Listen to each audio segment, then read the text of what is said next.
আসসালামু আলাইকুম সবাইকে। সবাই কেমন আছেন? আশা করি যে যেখানে আছেন সবাই অনেক ভালো আছেন। আলহামদুলিল্লাহ আমরা অনেক ভালো আছি। এই ভিডিওটা হচ্ছে শবে বরাতের ভিডিও। আজকে কতদিন পর এটা আপলোড করছি। করব এটা করি সেটা করি, এটা আর করা হয় না। তো আজকে দেখি যে না, এটা পিছনে পড়ে যাচ্ছে, তো ভাবলাম করে ফেলি। তো আজকে আমার বিয়ে হয়েছে 10-11 বছর হয়ে গেছে।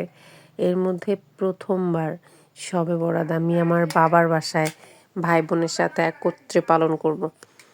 জিনিসটা আসলে অনেক এক্সাইটমেন্টের একটা ব্যাপার। যারা শ্বশুরবাড়িতে থাকি তারা অবশ্যই এই জিনিসটা বুঝো। তো আমার মা বেসিক্যালি বলে যে শবে বরাত এটা হচ্ছে নামাজ কালাম পড়ার জন্য, তোমরা এগুলো করে ক্লান্ত হয়ে যাবা।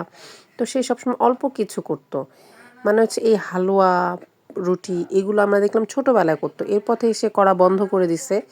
আর যেহেতু সে একা হয়ে গেছে তো সে আর করতো না বেশি একটা। তো এবার বলতেছে যেহেতু তুমি আসছো তো তোমরা সবাই মিলা করো।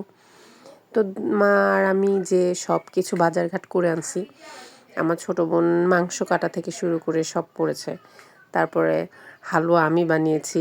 আর কি হচ্ছে, আমরা সবাই কাজটা মিলেমিশে করেছি।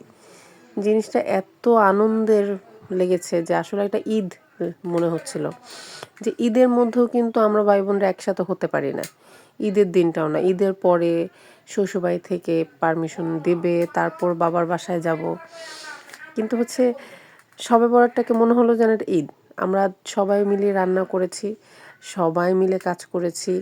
তারপর হচ্ছে অনেক বছর পর আমরা রান্না করে মাংস, হালুয়া, চালের আটার রুটি, তারপর হচ্ছে আমাদের প্রতিবেশী যারা ছিল আমরা তাদেরকেও দিয়েছি।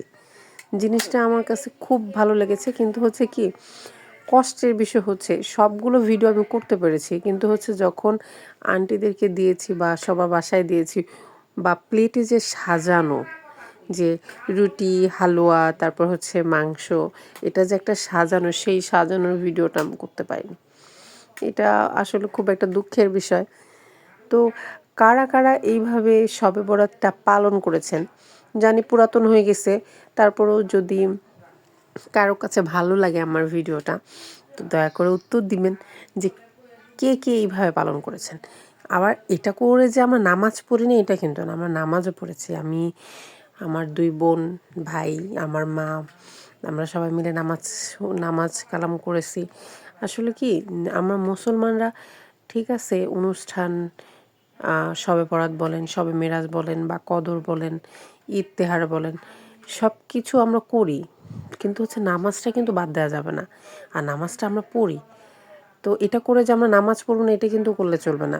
আমরা যতই আনুষ্ঠানিকতা পালন করি না কেন, সাথে যেন আমরা নামাজটা পড়ি। কারণ হচ্ছে কি, এগুলো পালন করার জন্যই আল্লাহ পাক আমাদেরকে এই পৃথিবীতে পাঠিয়েছেন, তাই না?